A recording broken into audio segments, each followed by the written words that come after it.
introduction. My name is Vakar, and in today's video, we are going to learn about cross-site scripting attacks, or XSS for short. Uh, as usual, we are firstly going to understand what it is, what are the different types, how to check if the vulnerability exists, and then probably, if time permits, we'll learn how to mitigate the attack. So let's see what XSS is according to OWASP Top 10, which is the Open Web Application Security Project. So as you can see, it is a 7 or number 7 in the top 10 list. But if the vulnerability exists, then a command can be executed, or you can say it is one of the vulnerabilities which can cause remote code execution. Therefore, it is a high or critical vulnerability can be considered. So there are mainly two types of XSS. One is the reflected, or mainly three types. I consider DOM as a type of, you can say, uh, reflected, but effectively there are three. So reflected, stored, and DOM based. So let's briefly understand the differences. So reflected, as uh, we might understand from the name, is something that is reflected on the client side. The stored one is more dangerous because it is stored on the server side, and that makes it more critical uh, because, for example, if a malicious code is stored on, let's say, a discussion board or a comment section of a website, then anyone who accesses that page, that script will be executed. And then the third is the DOM based, which is on JavaScript framework, single page applications, and even APIs that dynamically include attacker controllable data to a page. All right, so with this understanding, we are first going to uh, check if an application is vulnerable to reflected cross-site scripting and see how that is performed. Uh, so example attack scenarios. For example, if there is an input field and then it's a website, and let's say at the background mostly HTML script is running. So if the input validation is not properly in place, then you can say that there is a chance that the vulnerability exists. So let us check how it is done. So this is a page on which there is a username and password field. So as I was saying, so we see that uh, there is a username field, and the name of that field is my username. Why I looked at the source code is to understand what is the name of the fields given in the background of the application. So you can see that it is my username. Sometimes it can be username or it can be user ID, etc. So that is why it is important to understand. All right, so moving on to the page. So this is a data input field, and so this is a script which we can use, or a line of a script which we can use to check if the vulnerability exists. So I've just copy pasted, and if we see, so it says a script and then alert, and then I can type anything over here inside the brackets and the quotation marks. So let's say vulnerable, oops,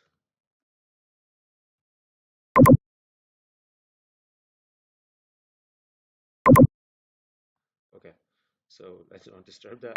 Anyways, so this is a vulnerable script that is usually used. This is the simplest one. According to different applications, different ones can be checked. So keep that in mind. This is not the only one that you should use or can use. So let's see what happens if I click on the login button. I'll just type something in the password field as well. So if I click on the login button, okay, so it says wrong username and password. You have an error, and check the button. Okay, so apparently there is some sort of input validation. So let me come back. So in the input field, there's apparently some sort of validation, but this is not the only way that I can check it. If I go to the URL and I earlier from viewing the page source, I saw that the field of the username in the application was my username. So what I will do is after the website name, I will type slash question mark, the name of the field. It can be my username, user ID, whatever is equal to, and then the script again. So let's see what happens now. So I'll just erase that.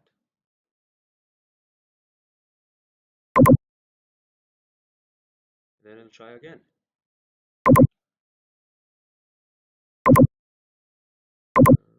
Okay, this should, voila. So you see there is a pop-up with, it says vulnerable, but this is a pop-up because in the script I specified that alert message should be displayed. So that is why it only said um, you know uh, vulnerable or whatever I typed. But it could have been anything else. It could have been a drop table, or it could have been anything else. So that is why uh, it is important to understand. So this is how we check if the reflected XSS or cross-site scripting attack vulnerability exists in an application. Remember, uh, if it is usually sometimes in the input field, but it is not always necessary. That's the only way. For example, you saw I checked it in the URL. So what can happen if this vulnerability exists? So this is what we are going to look at next. So what I will do is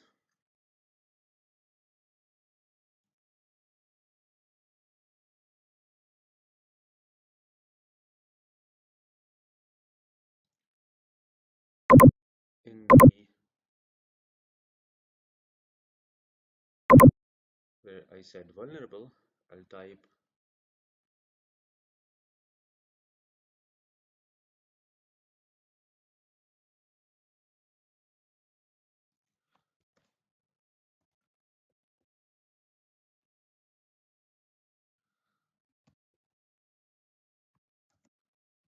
document dot cookie.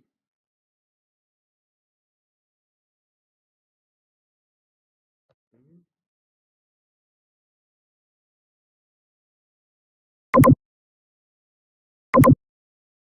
pardon me.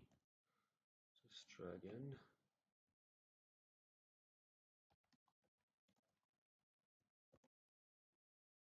Right.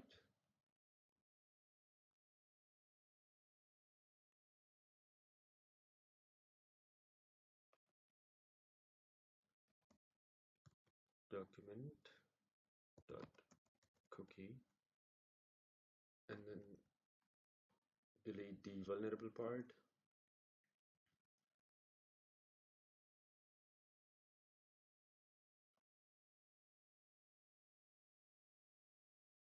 Let's see what happens now. Okay.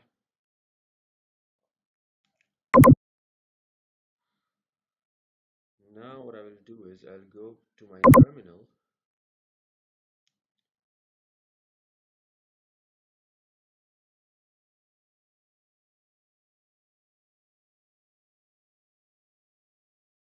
and I'll type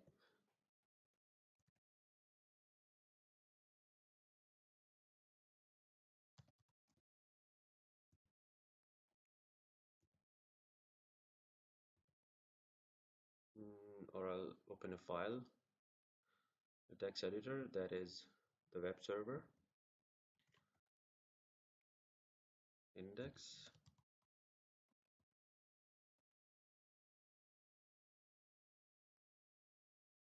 ask me for the password,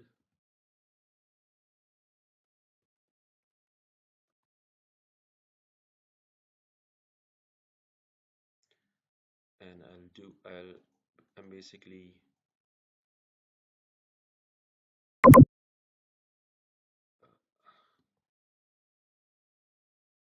creating a file that will give me a shell. So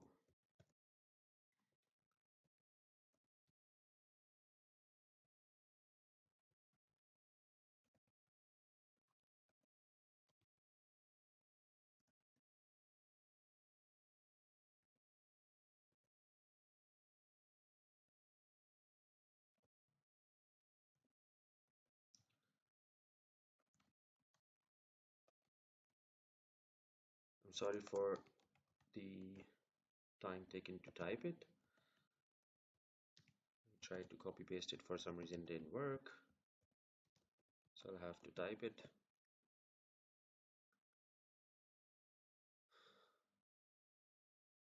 All right.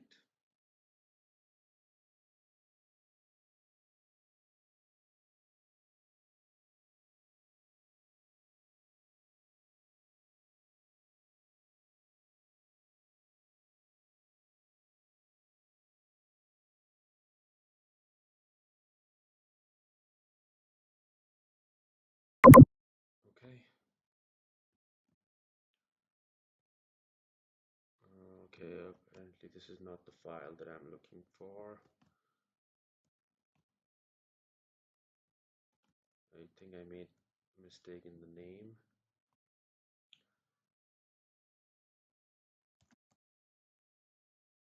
Okay, let's try again.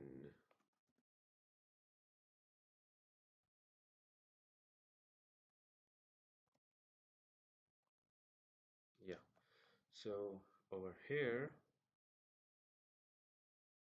I'll add the part for the session.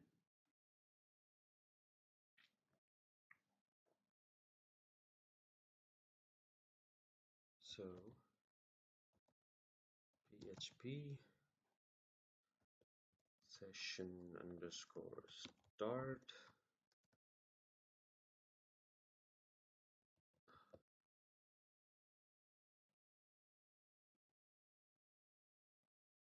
PHP session. Okay.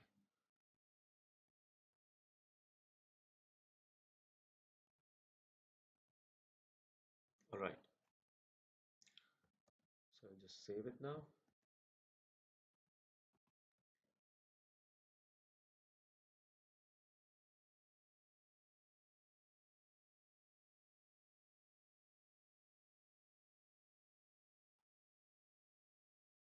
And I'll exit from here.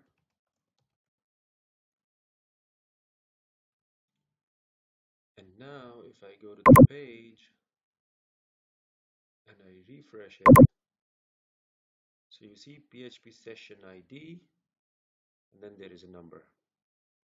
So apparently there is a session being open. So we'll just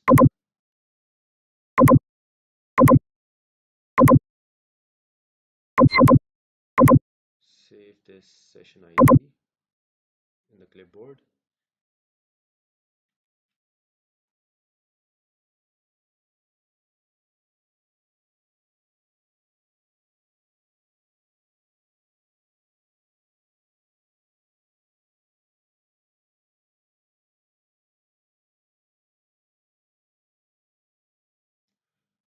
But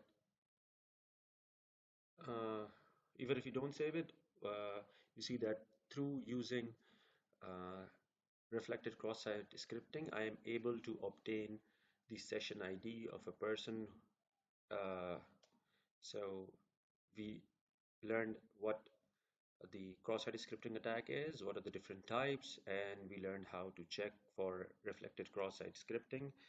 Even if not in the input field, it can be checked in the URL, and then we learned how the reflected cross-site scripting can be used to obtain the session ID. I hope you found this video informative. In the next one, we are going to learn about the stored cross-site scripting, so I hope you come back for that one as well. In the meantime, kindly like and subscribe the channel if you like the videos, and take care of yourself. Take care.